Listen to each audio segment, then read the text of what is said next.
حدیث پڑھی جا رہی تھی، اللہ کے سچے رسول صادق و مصدوق صلی اللہ علیہ وآلہ وسلم نے فرمایا کچھ لوگ ہوں گے جن کے چہرے پر جہنم کی آگ برسائی جائے گی، ان کے چہرے پر آگ برسے گی۔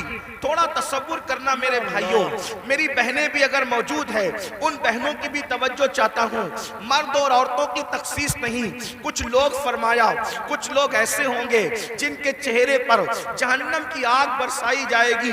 آپ ذرا تصور کریں جہنم کی آگ، وہ بھی جہنم کی آگ کیا، اللہ کے رسول علیہ الصلوۃ والتسلیم فرماتے ہیں دنیا کی آگ سے 70 درجہ زیادہ، دنیا کی آگ سے 70 درجہ زیادہ تیز ترار جہنم کی آگ ہے۔ اللہ اکبر، اور وہ انسانوں کے چہروں پہ برسائی جائے گی۔ ایک مرتبہ کبھی بائک پر آپ تیز بارش میں بائک چلا کر دیکھنا، ہیلمٹ اگر آپ کے چہرے پہ نہ ہو تو آپ تیز بارش میں بائک چلا کے دیکھنا، آپ کو حیرت ہوگی میرے بھائیوں۔ یہ میرا خود کا تجربہ ہے کہ اگر بارش تیز ہو رہی ہو اور ہم بائک چلا رہے ہوں اور بارش کے تیز قطرے ہمارے منہ پہ پڑتے ہیں تو ہم سے برداشت نہیں ہوتا۔ مسلمانوں ذرا سوچو، جب پانی کے ٹھنڈے ٹھنڈے قطرے ہمارے چہرے پر پڑتے ہیں تو ہم بائک روک دیتے ہیں۔ اللہ اکبر، ذرا سوچو تو صحیح، یہ کوئی کہانی نہیں، قصہ نہیں، یہ سچے نبی کا سچا فرمان۔ ذرا تصور تو کرو میرے بھائیوں، ذرا تصور تو کرو میری بہنوں، جو قوم اپنے چہرے پر پانی کے ٹھنڈے ٹھنڈے سکون دینے والے قطروں کی چوٹ برداشت نہ کر سکے، جب اس چہرے پر جہنم کی آگ برسے گی اس وقت ان چہروں کا حال کیا ہوگا، اس وقت ان چہروں کی کیفیت کیا ہوگی۔ اللہ اکبر، اندازہ فرمائے، صحابہ کرام نے پوچھا یا رسول اللہ، جن کے چہروں پر جہنم کی آگ کی برسات ہوگی ان کا قصور کیا ہوگا، ان کا جرم کیا ہوگا؟ میرے آقا نے فرمایا، حدیث پاک کا مفہوم ہے وہ سب کی بات مانتے ہوں گے لیکن اللہ رسول کی بات نہیں مانتے ہوں گے۔ اب ذرا اس کٹھیرے میں اپنے آپ کو کھڑے کر کے سوچو، کیا ہم وہ لوگ نہیں ہیں جو سب کی مانتے ہیں لیکن اللہ رسول کی بات نہیں مانتے؟ مسلمانوں، اگر ہم اللہ اس کے رسول کی بات مان رہے ہوتے تو آج مسجد ویران نہ ہوتی۔ اگر ہم اللہ رسول کی بات مان رہے ہوتے تو نوجوان لڑکوں کا لڑکیوں کے ساتھ ناجائز تعلقات کا چکر نہ ہوتا۔ بڑی معذرت کے ساتھ ہمیں یہ بات کرنے میں اچھا بھی نہیں لگتا لیکن مجبور ہے، کریں کیا، حالات کتنے بگڑ چکے ہیں۔ 80% نوجوان لڑکے اور لڑکیاں اس بلا کے اندر گرفتار ہے، اس جرم کے اندر گرفتار ہے، اور پھر وہ اس کو گناہ بھی نہیں سمجھتے۔ لا الہ الا اللہ، سوچو تو صحیح، ایک تو گناہ ہے اور اس کو گناہ بھی نہیں سمجھا جاتا۔ بلکہ ایک بات اور عرض کروں معذرت کے ساتھ، دیندار لوگ بھی اس چکر سے نہیں بچ پا رہے اللہ ماشاءاللہ۔ وہ بھی لوگوں کو دیکھ کر کے، سیریلیں اور فلمیں دیکھ کر کے، داڑھی تو رکھ لی، ٹوپی تو پہن لی، اچھا کرتا تو پہن لیا، لیکن کوئی حسن سامنے سے ٹکرایا تو پھر دل قابو میں نہ رہا۔ یہ کیوں ہے پتہ ہے؟ دل میں حضور نہیں بسے، اس لیے دل کتوں کی طرح آوارہ پھر رہا ہے۔ اگر اس دل میں حضور بسے ہوتے، یاد رکھنا جملے تلخ و معاف کرنا، کچھ لوگوں کو مجھ سے شکایت ہے کہ کچھ جملے آپ کے بہت تلخ ہو جاتے ہیں، لیکن نشتر جو لگاتا ہے میرے عزیز، نشتر جو لگاتا ہے وہ دشمن نہیں ہوتا۔ اگر میں کوئی خطیب ہوتا، اگر میں کوئی خطیب ہوتا، اگر میں کوئی ادیب ہوتا، اگر کوئی محقق ہوتا تو میں جملے سجا کر کے بولتا، لیکن یہ میری تقریر نہیں، میری خطابت نہیں، یہ میرے دل کی آو فگا ہے، اور آو فگا سجا اور سنوار کر کے نہیں نکلتی، بلکہ جب چوٹ لگتی ہے تو پھر انداز کچھ بھی ہو سکتا ہے۔ بتاؤ، رسول اللہ کے ساتھ یہی وفا کا طریقہ ہے، حضور کے ساتھ یہی محبت کا طریقہ ہے، سب کی بات مانتے ہو، حضور کی نہیں مانتے۔ اللہ اکبر، اگر پولیس والے اعلان کر دیں 10 کے بعد مائک نہیں چلے گا، بولو مائک تم بند کرتے ہو کہ نہیں کرتے ہو؟ 10 کے بعد تم گھر سے نہیں نکلو گے، کرفیو لگ گیا، کوئی نکلتا ہے گھر کے باہر؟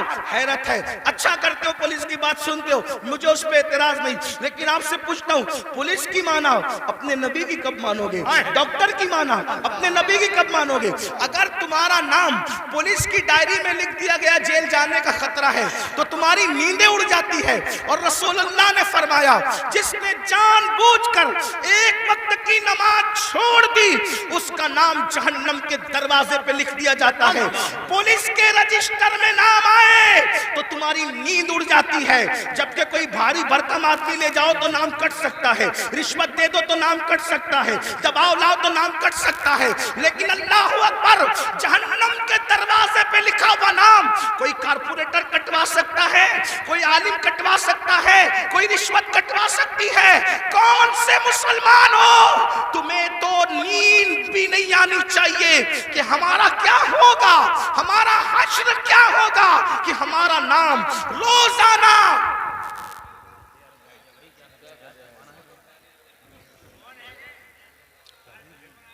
کوئی بات نہیں, حضرت خود نہیں بیٹھ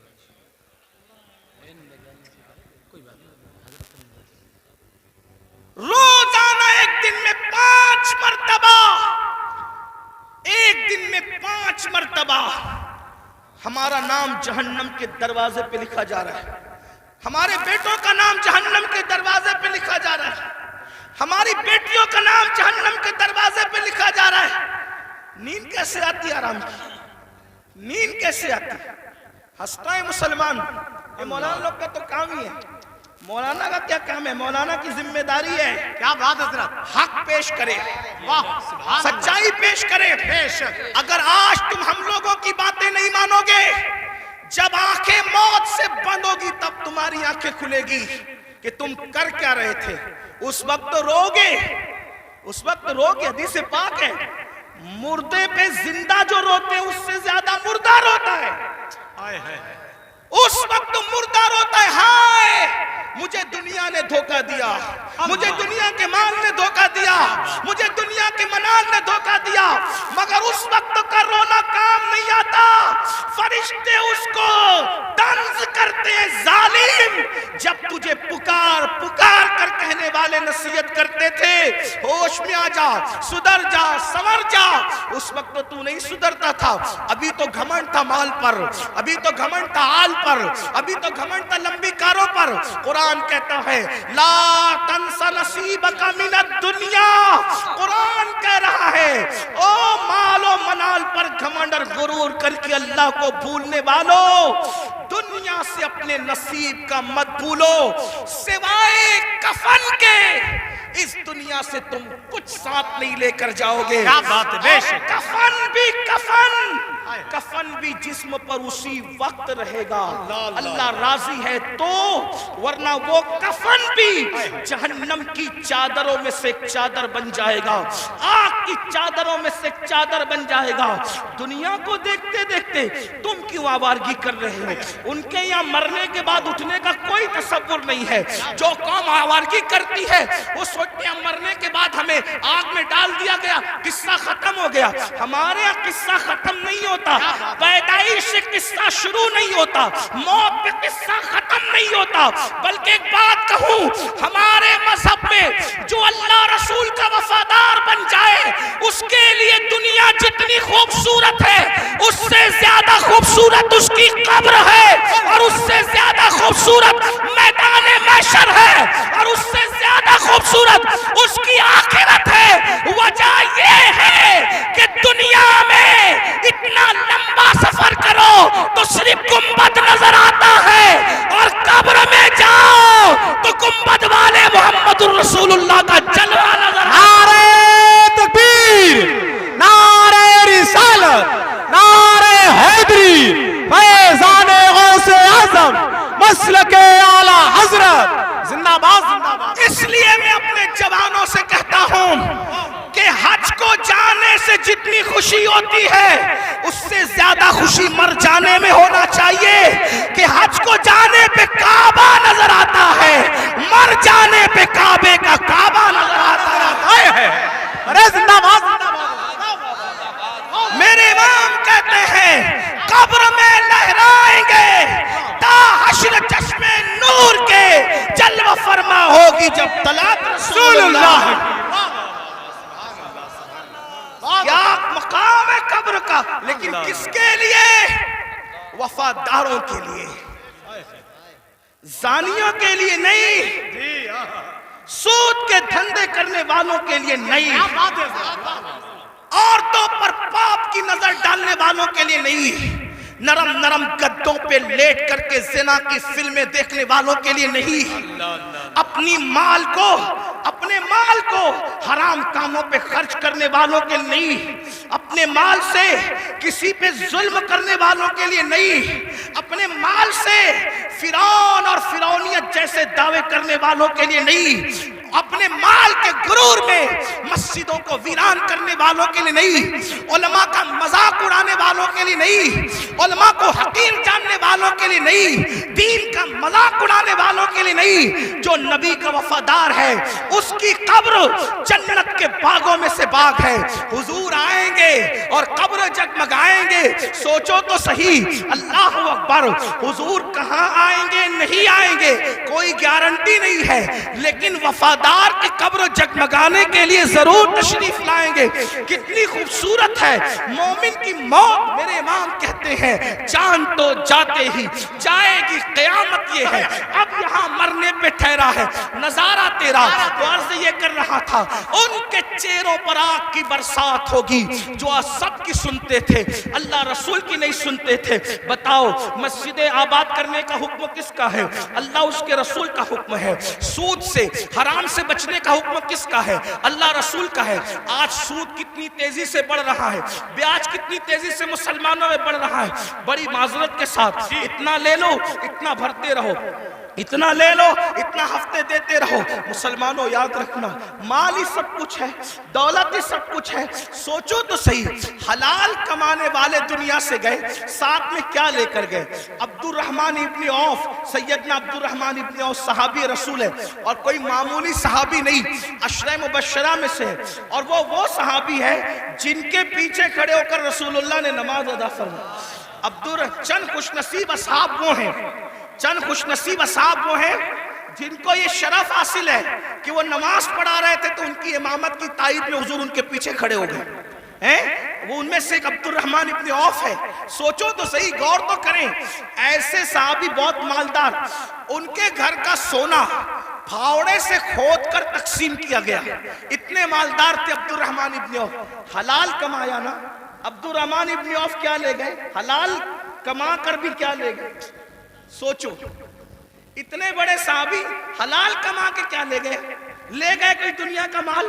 تو جو حلال کمائے وہ ساتھ نہیں لے جاتا، تو جو تم حرام کما رہے ہو کیا ساتھ لے جاؤ گے؟ اور سوچتے ہو کہ حرام سے اپنے بچوں کو جو پال رہے ہو، یہ حرام کھانے والے تمہارے بچے جن کا گوشت تو حرام سے بن رہا ہے، خون حرام سے بن رہا ہے، یہ تمہارے وفادار رہیں گے؟ بتاؤ اولاد غدار کیوں ہوتی ہے؟ آج بڑی سے بڑی اسکول میں پڑھا رہے ہو پھر بھی اولاد غدار ہے، بڑے بڑے شہروں میں بڑے بڑے کالجز میں بیٹھتے ہو پھر بھی اولاد غدار ہے۔ کیوں؟ اس لیے کہ تعلیم تو اچھی ہے، لیکن جو حرام کا خون اور حرام کا گوشت ہے وہ وفادار بننے نہیں دیتا کسی کو۔ پہلے اتنی بڑی بڑی اسکولیں نہیں تھی، اتنے بڑے بڑے کالجز نہیں تھے، لیکن اولاد ماں باپ کی وفادار ہوتی تھی، ملک و ملت کی وفادار ہوتی تھی۔ بھائی اولاد کی وفاداری غذا کی بنیاد پہ ہوتی ہے، کالجز اور عمارتوں کی بنیاد پہ نہیں ہوتی، کالجز اور عمارتوں کی بنیاد پہ نہیں ہوتی۔ ایک واقعہ سنیں، بہنیں بھی موجود ہیں ان کی توجہ چاہتا ہوں۔ آپ نے سن رکھا ہوگا حضرت ٹیپو سلطان، بڑا مشہور نام ہے ہندوستان میں، یہی تو اپنی پہچان ہے، ہم جیسے بہادر، ہمارے جیسا کوئی بہادر نہیں۔ وجہ جن کی عقلوں پہ پتھر، جن کے مذہب میں پتھر، جن کے عقیدے میں پتھر، وہ کیا بہادر ہو سکتے ہیں؟ بہادر تو وہ قوم ہے جس کے پاس قرآن ہے، جس کے پاس زندہ رحمان کا عقیدہ، جس کے پاس، ارے ہم سے زیادہ بہادر بھی کوئی ہوا ہے؟ ہمارا نبی اتنا طاقتور ہے کہ زمین پہ کھڑے رہ کر اشارہ کرے تو چاند ٹکڑے ہو جائیں۔ بڑے سے بڑا بہادر کاغذ کو اشارے سے ٹکڑے نہیں کر سکا، اشارے سے تو کاغذ بھی ٹکڑے نہیں ہوتا۔ اپنے نبی کی طاقت کا اندازہ لگاؤ، ان کے اشارے سے چاند ٹکڑے ہو گیا۔ طاقت ہمارے یہاں ہے، قوت ہمارے یہاں ہے، اور پھر ہمارے یہاں صدیق اکبر جیسا بہادر، فاروق اعظم جیسا بہادر، عثمان غنی جیسا بہادر، علی مرتضی فاتح خیبر جیسا بہادر، کہ کبھی زنجیر ہلتی ہے کبھی در کانپ جاتا ہے، علی کا نام سن کر اب بھی خیبر سبحان اللہ، زندہ صلاح باد، الدین ایوبی جیسا بہادر ہمارے اندر، طارق بن زیاد جیسا بہادر ہمارے اندر ہے، نور الدین زنگی جیسا بہادر ہمارے اندر ہے۔ یہ بہادروں کی ایک فہرست ہے ہمارے پاس۔ تو ٹیپو سلطان بھی بڑا بہادر، جب تک سلطان زندہ تھے انگریزوں کی ہمت نہیں ہوئی کہ کہہ سکے کہ بھارت ہندوستان ہمارا ہے۔ جب سلطان کی شہادت ہوئی تب ان کو ہمت ہوئی کہ آج سے ہندوستان ہمارا ہے۔ آپ کیا سمجھتے ہیں؟ یہ بات بھی بتا دوں، بہادری کب آتی ہے اور بزدلی کب آتی ہے؟ جی عشق رسول انسان کو بہادر کرتا ہے بے شک بے شک، اور گناہ انسان کو بزدل کرتا ہے۔ سچ ہے یہ حق، جب تک مسلمان عاشق رسول تھے سچے بہادر تھے، جب سے گناہ کرنے لگے بزدل ہوئے۔ اب سائے سے بھی ڈرتے ہیں، چھپکلی سے بھی ڈرتے ہیں، کتوں سے بھی ڈرتے ہیں، اسی لیے تو کتے تمہیں ڈرا رہے ہیں۔ کیا اشارہ ہے، جب تک تم کتوں سے نہیں ڈرتے تھے بہادر تھے، کتوں میں ہمت نہیں تھی تمہیں ڈرانے کی۔ جب سے تم گناہ کر کے بزدل ہوئے، چھوڑ دو رات میں گندی فلمیں دیکھنا، بستر پہ پاپ کی فلم دیکھنے کی بجائے مصلے پہ رو کے دیکھ، جیسے اصحاب کہف کے پیچھے کتا تم ہلا کے چلا تھا، اب بھی کتے تیرے پیچھے تم ہلاتے ہوئے نہیں۔ نعرہ تکبیر، نعرہ رسالت، نعرہ حیدری، مسلک اعلیٰ حضرت۔ مراد آباد والوں، ہندوستان میں رہنے والے کتے بہادر نہیں ہوئے، تم بزدل ہو گئے۔ بزدلی سے نکلو، کتا پھر کتا ہے۔ میں کسی کو نہیں کہہ رہا ہوں، میں تو کتوں پہ بات کر رہا ہوں۔ امید ہے کہ مراد آباد کے کتے اگر پاس میں بیٹھ کے سن رہے ہیں تو ان کو برا نہیں لگنا چاہیے۔ رامپور کے کتے اگر یہاں کہیں سن، ان کو برا نہیں لگنا چاہیے۔ جب وہ چند جوان، توجہ کریں، کتے دم پیچھے کیسے ہلاتے ہیں، چند جوان، پاکیزہ جوان، متقی جوان، پرہیزگار جوان، جب اپنا ایمان بچانے کے لیے دقیانوس کے خوف سے گھر سے نکلے تو وہ چپکے سے رات کو نکلے تو پیچھے کتا بھی ہو گیا۔ ان جوانوں کو خوف ہوا، کتوں کا کام بھونکنا ہے، اگر اس نے بھونک دیا بھونکے گا یہ، پکڑائے گا ہمیں۔ اس جوان نے پتھر اٹھایا، کتے کی طرف مارا، کتے نے پیچھے کے پیر پہ کھڑے ہو کے آگے کے پیروں کو ہاتھ کی شکل دی اور اللہ سے کہا مجھے زبان دے تاکہ تیرے وفاداروں سے میں بات کر سکوں۔ اور پھر کتے کو اللہ نے زبان دی تو کتا بول پڑا، او اللہ والے تجھے خوف ہے کہ میں بھونکوں گا، ہم کتے ہیں مگر پتا ہے کس پر بھونکنا چاہیے کس پر نہیں۔ نعرہ تکبیر، نعرہ رسالت، نعرہ حیدری، فیضان غوث اعظم، مسلک اعلیٰ حضرت۔ اور یہ بات میں کسی کو طنز نہیں کر رہا ہوں، ہمارے قرآن میں لکھا ہے۔ اور پھر وہ کتا وفادار بن کے دھوم ملا کے پیچھے پیچھے چلا، لیکن کتا تھا، کتوں کی برادری کا تھا، مگر مسلمان کا وفادار کیا ہوا، خدا نے اس کے لیے بھی جنت کا اعلان کر دیا۔